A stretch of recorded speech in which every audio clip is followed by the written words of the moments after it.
I often think of Nakano as the lived-in subculture heart of Tokyo. Just a few minutes west of Shinjuku, in recent years it has become a neighborhood that many tourists briefly visit while on the hunt for a specific vintage toy or anime merchandise. But is it actually a good place to live during a fire retirement? During my time in Japan, I lived in the central Nakano area a couple times to see if this typical neighborhood has enough personality to sustain a long-term stay.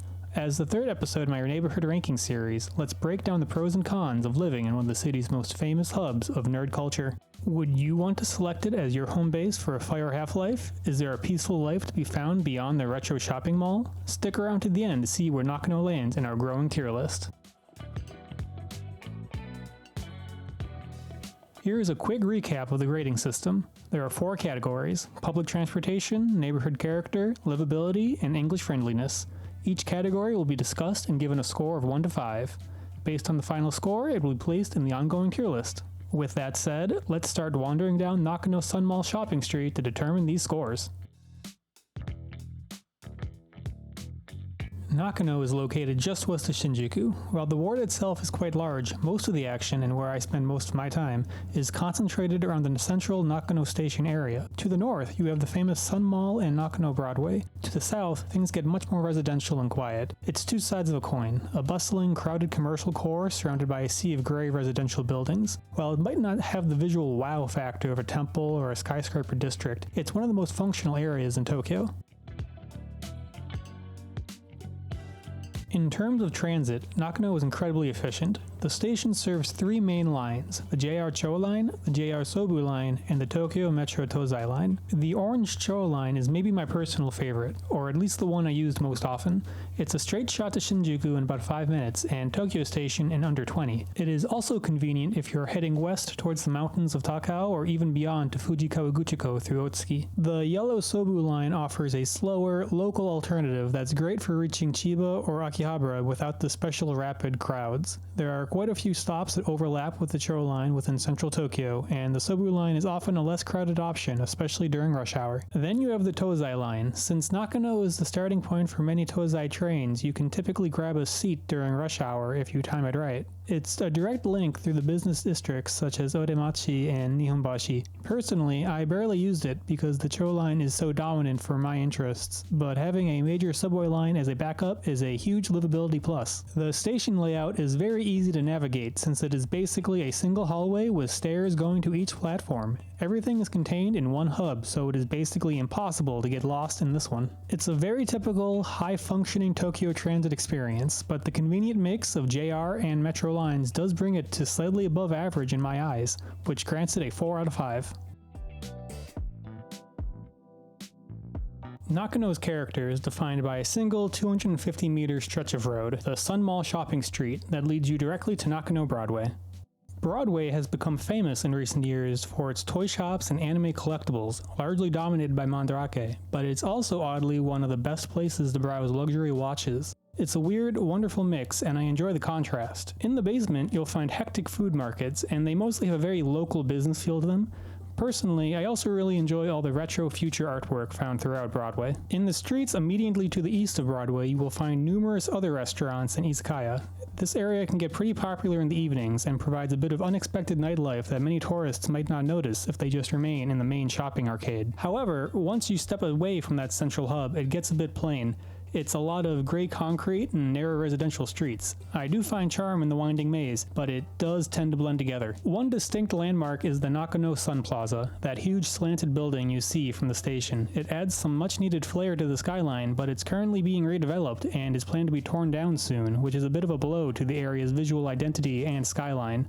The area to the south of the station offers even more restaurants on a covered street and a large Marui department store. To the east, you can find Nakano Zero, a massive community hub that offers a library, a planetarium, and even Japanese language classes for residents. It's a great place to feel like a local rather than a tourist. It resides next to the small Momijiyama Park to break up some of that urban sprawl. For another nature escape, the Momozonogawa Greenway is a nice 2.3 kilometer promenade built over a former river that goes through Nakano and a few other neighborhoods neighborhoods on the way to the Kanda River. It's a flowery, modest, and peaceful path through the residential blocks that provides some desperately needed greenery to the area, especially since Nakano Central Park itself is not very notable. Broadway and the Sun Mall carry a lot of weight in making Nakano distinct from any other Tokyo neighborhood. However, they do a really good job of carrying it because it pulls the score up to a 4 out of 5 for neighborhood character.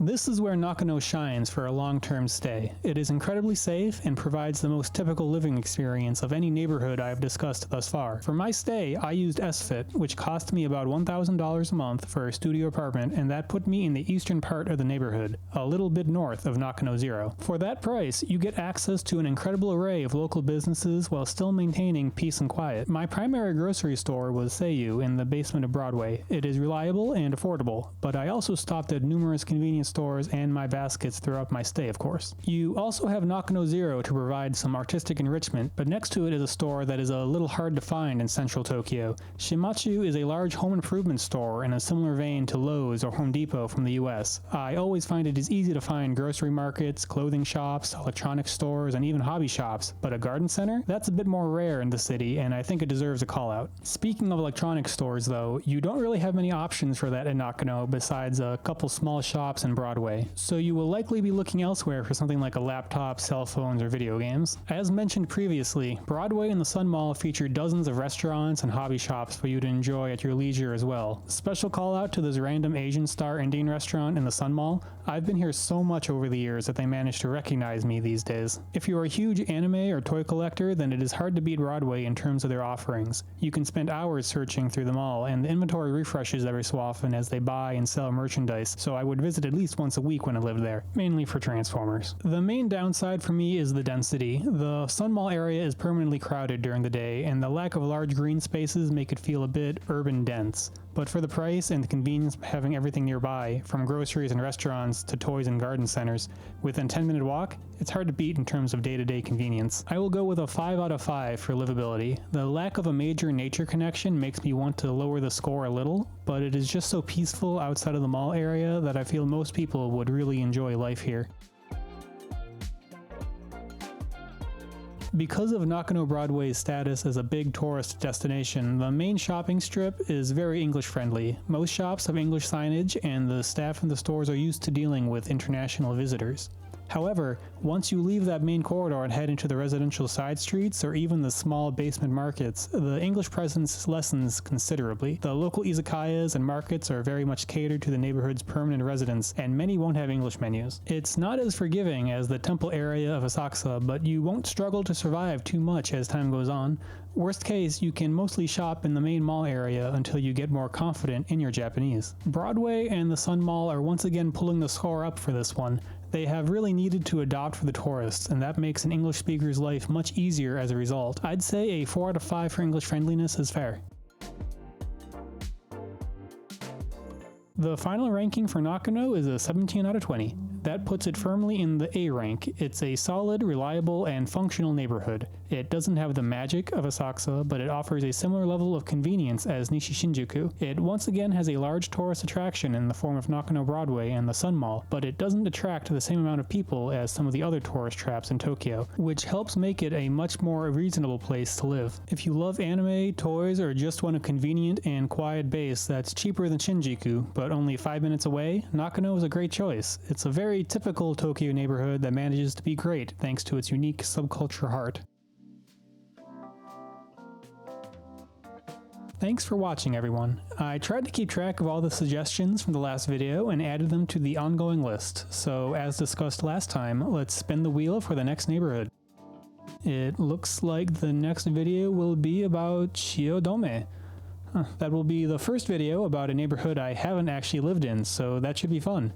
It's been a while since I've been to Minato, so if you like this video and want to see more reviews, including Shiodome, or some other content I'd like to make, then please subscribe to catch the next videos as they release. For those that didn't see my community post, I am still trying to figure out some monetization issues with my account, and I am holding back on a few video ideas until those get resolved. That would allow me to finance trips outside of Tokyo to review some other cities and neighborhoods that people have been wanting to see, so hopefully my fourth application works out. I also want to try other fire and visa-related topics that people have suggested, so please let me know what you'd like to see, and I can ideally get to it once I no longer need to focus on these monetization issues I keep facing. But until then, thanks again, and see you next time.